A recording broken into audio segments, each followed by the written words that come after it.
Welcome back to Unlimited Parenting. Today, I'm very excited to have a special, incredible guest with us.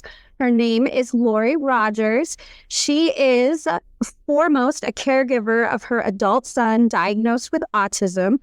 She is the co-founder of Parents Assisting Special Educators, a vehicle that provides vital equipment, supplies to support special needs classrooms and teachers, and the co-founder of LifeUp, which creates safe and productive learning spaces for special needs adults. And if that wasn't enough, in 2011, Lori began implementing the practices of positive activity, which we'll talk about today, and experienced a shift in her approach to caregiving.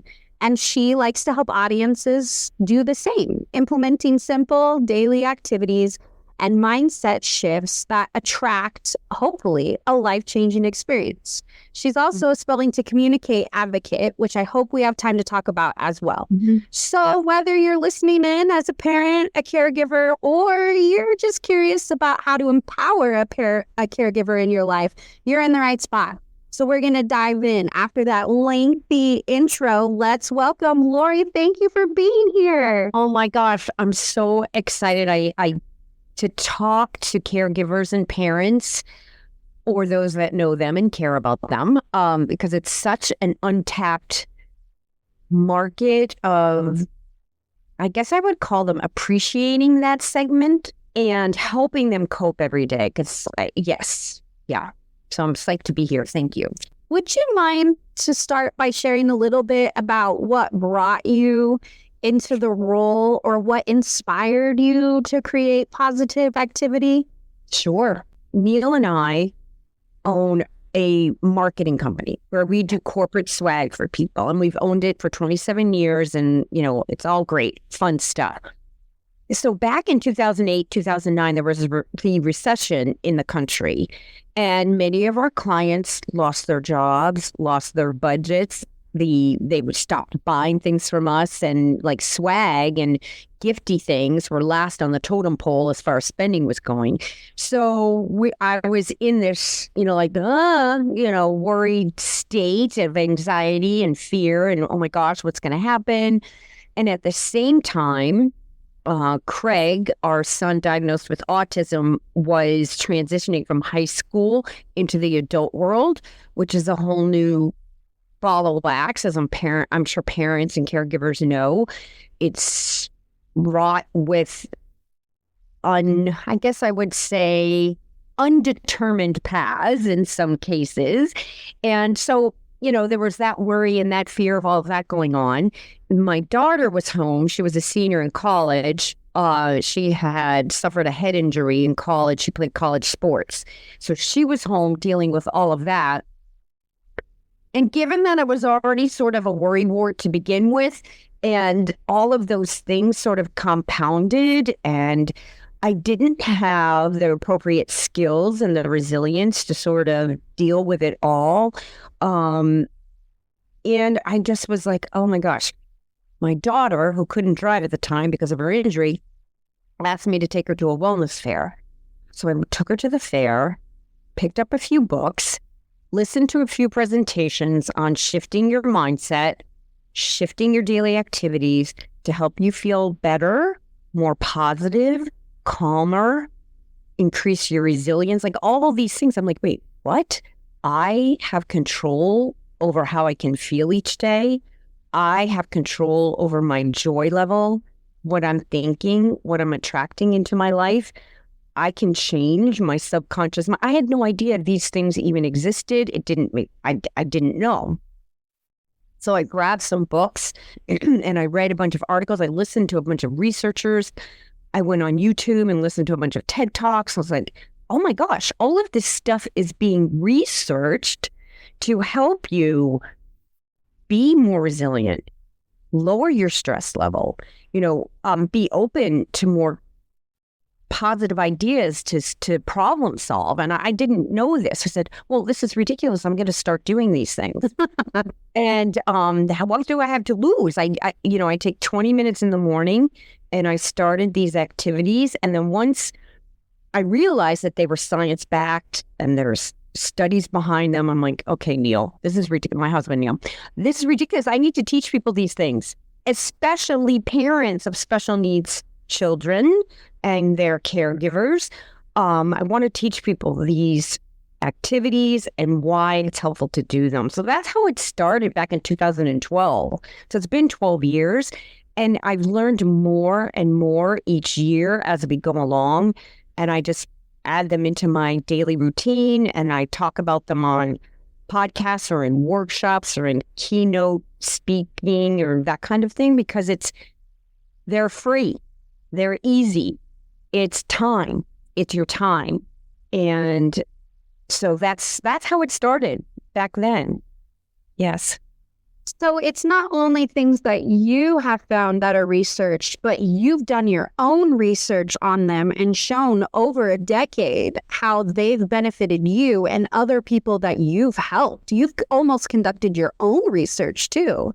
Right. I feel like I'm a double-blind placebo study in and of myself, because I did them, and the research has shown if you do an activity for 21 days, it becomes a habit. So would you ever leave the house or wake up in the morning and not brush your teeth? It's just like, you know how that's automatic and you just do it, or wash your face. You just do it. Well, these activities have become habits for me, and I can't move on with my day until I do them. And then over the years, I saw how our business grew, how I became more resilient, how Craig became calmer and happier because I was. I'm curious about where the name positive activity comes from. It seems really intuitive that you do these positive activities to make yourself be better, to feel better, to be more present, and to hopefully that trickles down into your parenting. Is that where you came up with the name? Well, I didn't really know at the time that it was going to also help me with my parenting and caregiving. At the time, I was just thinking, oh, this is going to help us rebound from our business. This is going to help me feel more positive and light and airy and have more joy every day, so that these little downturns in life don't take me to the ditch anymore, which they don't. At the time, I was just thinking business. I wasn't really thinking about how it was affecting my caregiving or how it was affecting Craig and our relationship and ideas and problem solving in his life. It was, oh, wait a minute. This is also helping him as well. So when your mind is more positive and joyful and lighter and airy, it is, and I when I say airy, I mean your heart is lighter and airier as well. Your mind is more open to creative possibilities and creative ideas to help you problem solve. For instance, when Craig was transitioning out of high school into the adult world, we started the program Life Opportunities is what it is. And we went to our Health and Human Services agency here in Nashua and said, why can't we, connect Craig and you all with Nashua Community College and see if we can get a room there, see if they can help us create some kind of a community where there's a structured environment every day, because Craig loved going to school.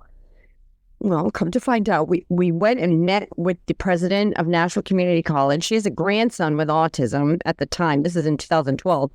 And she's like, oh, I have a room you can use. Yes, I will donate this room to Nashua Center, which is Health and Human Services. And yes, you can start this program here. You can have adults and kids come through here, of course, and tap into the services we have here. And that's how that happened. It was just putting dots together, putting people together. But maybe we would never have thought of that, or I wouldn't have thought of that if I wasn't in a better space. What if I kept saying, oh, poor Craig, oh my God, he's going to be home every day. Oh, this is so hard. Oh, we're never going to find a place for him. Oh, what is he? Like if you say that, and that's your mantra, and that's what's going into your subconscious mind, well, your subconscious mind is a very good friend and wants to bring you everything you're thinking of and believing, right? So if that's what you're saying and that's what you're thinking, that's kind of what you're getting. So to shift that and say, many opportunities are out there for our son, something wonderful is going to fall into place. And that's what happened, and it did. So it doesn't mean that every day you don't see new issues or challenges or things come up. You do, but you try to change your perspective on them. Okay. So instead of having the perspective of, there's no adult services for our kids. This is terrible. What are we going to do? It's so hard to find a program. If we can shift that a little bit and say, no, the right thing is coming. The right program for Craig is coming. Better things are coming. I know we're going to, it's just shifting those thoughts, those words, so that your subconscious mind says, oh, that's what she really wants. So is this in the same vein of that positive self-talk when you're feeling really down and you start saying to yourself, well, this isn't my moment, nothing exactly like you're saying, nothing ever going well, nobody likes me. If you just switch that to essentially telling the universe what you want from it. Is that kind of what manifesting? We're talking about manifesting, and the best way to manifest something, and quantum physics has shown us this now, is to instill these better thoughts, instill these beliefs, instill your thoughts and your words into your subconscious mind. So we have the conscious mind that says, oh, I've got to Zoom at 12. Oh, I'm going to go to see Craig at 1:45. That keeps us organized, right? But your subconscious mind, I don't even like to call it sub because it's not sub at all. I call it the unconscious mind because most of us don't know it's there. But that's the part of our mind that is bringing us what we want, is matching our outside world to our inside world. But it's a faithful friend. And it wants to match what we are thinking, saying, visualizing. So if you're thinking, saying, visualizing not great things, you're probably seeing not great things in your life. If you can say and think and imagine better things, then your subconscious mind is like, oh, okay, that's what she really, really wants. It's the same thing, whether it's about you, your friendships, your relationships, your work, or your caregiving, your special needs child. It's the same thing. It's the same. So now with Craig, for instance, with Craig learning to communicate, he's a non-speaker. So he's learned to communicate through spelling to communicate, which is a method because he can't do this, right, with his mouth. Okay. His motor cortex isn't working, which is in the center of your brain. So it sends signals to his mouth, but it's not working. The signals get scrambled. So instead of this, using his voice, we've taught him to point to letters on a letter board that has 26 letters on it to spell out what he wants, to spell out his thoughts, his desires, his goals, how we're teaching him algebra and history and math, all these things, biology that he knows we didn't know he knew. So this whole new world is opening up to us, and that's probably a whole nother podcast. But now on my vision board, I have a picture of a classroom with two big tables in it, and his picture next to it with a speller's t-shirt on, and he wants to be with other spellers so that they can communicate back and forth because there's thousands of them across the country now. So I'm envisioning that, and I visualize that, and I see him there. I don't know how it's going to come together. I don't know yet who it will be. I don't know yet where it will be, but I just have faith, right? Faith and belief that it's coming. The right things will fall into place, and it will come. Are there one or is there a habit that someone could start right now to increase their well-being, to get them towards what you've mastered in terms of positive activity? If there was one thing where someone was going to say, oh my gosh, I love Lori, I love everything she's saying, what's one thing I could start today or tomorrow doing that could lead me down this path? Okay. The first thing I do every morning, I get up, go in the bathroom, I look in the mirror, and I look in my own eyes. I give myself a high five in the mirror, and I say something kind and amazing to myself, like, you've got this day.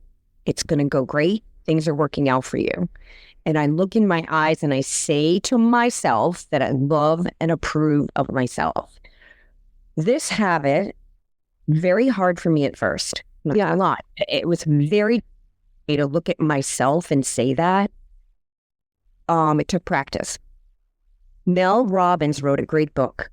It is also on Audible. It's an amazing book. It's called The High Five Habit. And she talks about the science behind doing this. It takes about, 12 seconds, 15 seconds in the morning, and it can shift your life, and your kids can do it. They do research on children that do it and adults that do it. It's an excellent book, a great read. And that's the one thing I do first thing in the morning. And some days I forget. I'm like, oh, shoot, I got to go back to the bathroom and do that. And that's the first thing I do. The second thing I do, which doesn't take much more time either. So if somebody wants to do two things to start, is grab a journal or a piece of paper, whatever. Have a nice journal around, and you write down 3 things that you appreciate and why from the last 24 hours. Okay. This practice helps your brain. So in our brain, we were born and created with a software program that's looking for danger, right? Danger. The tiger coming to eat us or the bear coming to get us. Back in the day, we needed that, right? We needed that protection. Well, now we don't need that protection anymore. If there's a bus coming at you, okay, fine. But how often does that happen, right? What we're doing is shifting that software program to not always look for anxiety and fear and worry and danger. We're shifting the software program to look for more things to appreciate. So think about it this way. What you appreciate appreciates. Oh, that's powerful. Isn't that good? So the research behind that is showing that we're shifting that software program. So you wake up and you write 3 new things each day that you appreciate and why. And they need to be new because you're always looking for new things. So today I was just left the kitchen. I'm like, oh, I appreciate my Christmas cactus so much. Thank you, Christmas cactus, for reminding me of that. And then I write 2 more things and I think about them, and I think about the emotion of those. And then I meditate for 5 minutes just on that feeling in my heart of that appreciation. Okay, so I gave you 3 things. So all in all, those 3 things, okay, so 5 minutes of the meditation, maybe it takes you 3-4 minutes to write down the appreciations, and then maybe, 30 seconds to do your high five habit. That's not that much time in the morning to sort of get your mind straight. And let's say you're up, your kids are up, or you're a young mom with a lot to do in the morning. I get that. Wow. It's like, I don't know how these moms do it anymore, but you can think about them then. If you don't have a moment to write it down, maybe just record it in your phone. Oh, I really appreciate Tim, my son's communication partner. He's learning spelling to communicate with Craig. It's so amazing, and Craig is so happy. Like, you can just put it in your phone, right? And you're saying it, and you're thinking about it, and you've done the same thing without writing it down. So there's a few other things that I do in the morning, but those are my top 3. Yeah. So someone like me is listening to this and thinking, oh, if I don't do it just this exact way that she lined out, it's not going to work out for me. If I don't follow the rules exactly, I'm not going to get the same result. But what I'm hearing you say is it's less about the method you use, the vehicle you use to get it done, and more about the intention behind it. So even if it's not about the physical act of writing. It's about the almost willing it into existence. Yes. Yes. And it's more about the emotion behind it. Oh, okay. So the emotion behind that appreciation and the visualization behind that appreciation, because you're thinking about it, how beautiful that plant is, or how lovely this cup of coffee is this morning. You're visualizing it too, and you're feeling the emotion of it. Yeah. And that's the key. Yeah, that's the key. I think you've already kind of answered this question, but I was going to ask, is there a way to involve our children into this process? Is this something sacred that you do by yourself, or can you do this with your child? Well, when I do it for myself, I do it by myself. Okay. But with my other children, I have two typical kids, and they know what I do, but I can't make them do anything, right? Everyone has free will to do what they will, but my children know very well what I do and what I preach. I don't preach at them, but I just, it's a topic you enjoy speaking about, and you're passionate. Absolutely, absolutely. So my kids are on board, my typical kids. For Craig, who is totally very spiritual and very connected with the energy of this universe. And when I sit with him and we do spelling to communicate now, I say, well, Craig, today I was appreciating my beautiful cup of coffee. I got my new coffee maker. I was appreciating my great cup of coffee this morning. I said, what do you appreciate today? So, and then on the board, he'll tell me, I appreciate Roland. And I'll say, well, why do you appreciate Roland? Because he is very calm. And Roland is the young man that he lives with, because he is calm. So I say, Craig, and then I explain to Craig, this is why we do this every day and why I ask you every day, because you're just bringing in more things to appreciate. And then I'll ask him, well, what's your power statement today? Like I said to him, my power statement today is I forget even what I said. I am... Oh gosh, I can't even remember what it was this morning. See, that's not very powerful. I can't remember what it was. But I am very abundant. I think I said I'm very abundant. Everything's working out today. My clients are paying me on time, or something like that. I said, what's your iron power statement? And he'll say, I am strong. Or he'll say, I am resilient. Or I am intelligent. Because people think because he doesn't speak that he's not intelligent. And savant like intelligent now. I mean, he was silent for 30 years and we never knew his intelligence. Wow. But now that he can use the spelling board to spell out stuff, now we see how intelligent he is. Yeah. Wow. I know, it's cool. When you're looking at the impact and the success of what you've done, what are the outcomes that you are most proud of? Is it the change you see in yourself or your son? I think it's more, I'm most proud of the way I can bounce back from disappointment and challenges. Okay. And I'm most proud, no, trust me, every day I'm not positive and wonderful. Believe me, there are days when I get a little snarky and I'll send someone a not nice email or a not nice text or whatever. And I'm like, it feels horrible. It just feels horrible because that's not in like the energy I sit in anymore. And I'll call them immediately. Oh my gosh, I can't believe I just said that way. I am so sorry. I just did that. But, we're all human. We all have egos. We all have sometimes knee-jerk reactions to things. So I'm most proud of the fact that I can bounce back better when there's challenges and, downturns in life. And I can use my tools to get back and bounce back because I've built up my resilience.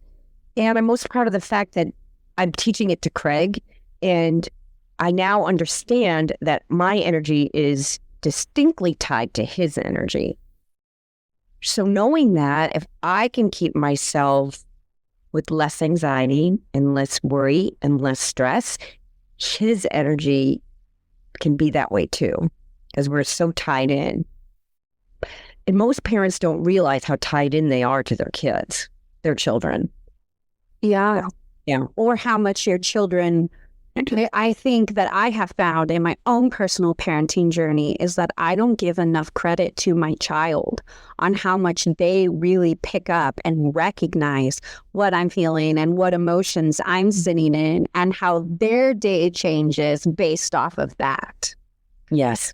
So there really is that trickle down effect that, you know, if mom does something brave and kind for herself, or dad, if parent is doing something good for themselves, it really does make its way down to the children.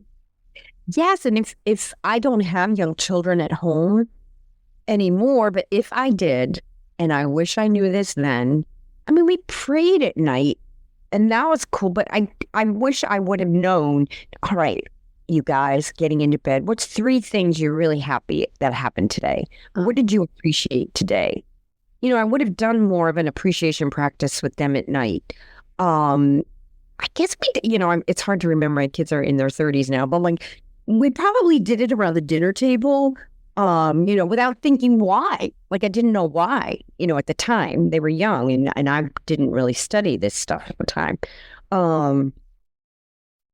Yeah. So incorporating the children into it, I think it's a beautiful thing. What do you say to families who are interested in learning more about positive activity? What advice or steps do you tell them to get more involved, to learn more? Sure. They can go to our website, positiveactivity.net. You can connect with me there. My email is on there. My contact information is there. There's lots of blogs that I've written that are there and other podcast interviews that I've been on, and you can listen to me speak. I do a lot of mentoring for caregivers, and that a lot of that is give back because it's just a passion of mine. Most of the work I do is for sales teams and corporations and business people, entrepreneurs that want to build up their resilience and build up their business and build up their abundance. So the caregiving piece, sort of my like give back piece, but I think it's critical to help support caregivers. I look at Craig's, the center where his day program is housed, and I think, what does the center do to appreciate people every week, every day? I'm not sure, like having an appreciation day every year is nice, but honestly, I think people should be appreciated monthly or weekly or whatever the case may be. Because it's hard work. It's hard work when you're tube feeding someone, when you're changing them, and these are adults that they're working with. It's, who's supporting the caregiver, right? They need the help and the support as well. So that's sort of like a give back piece that I like to do. So I think my biggest takeaway from our conversation so far is that there are easy steps that I can do to make myself feel better. And that in this world, sometimes we're not going to get the appreciation we need as often as we need it, but we can always give that to ourselves. Mm-hmm. Bingo. Yes. Yes. Another convert right here. You'll see me talking to myself tomorrow in the mirror. Yes. And we can shift our perspective. We can shift it from doom and gloom to bright and light and beautiful and wonderful. I'm not saying every moment of every day is wonderful, but when you do hit those little challenges, your resilience is higher, so you can shift it easier. Right? Like it's easier to get back there. Right. So It's a tool in your toolbox, right? yes. Well, I really want to thank you so much for your time today. And I want you to know that when you do appreciations later, just know that this conversation has meant so much to me personally, and that I am so looking forward to sharing it with our family. So thank you so much. Sure. Thank you, Allison. It was great chatting with you. Thank you.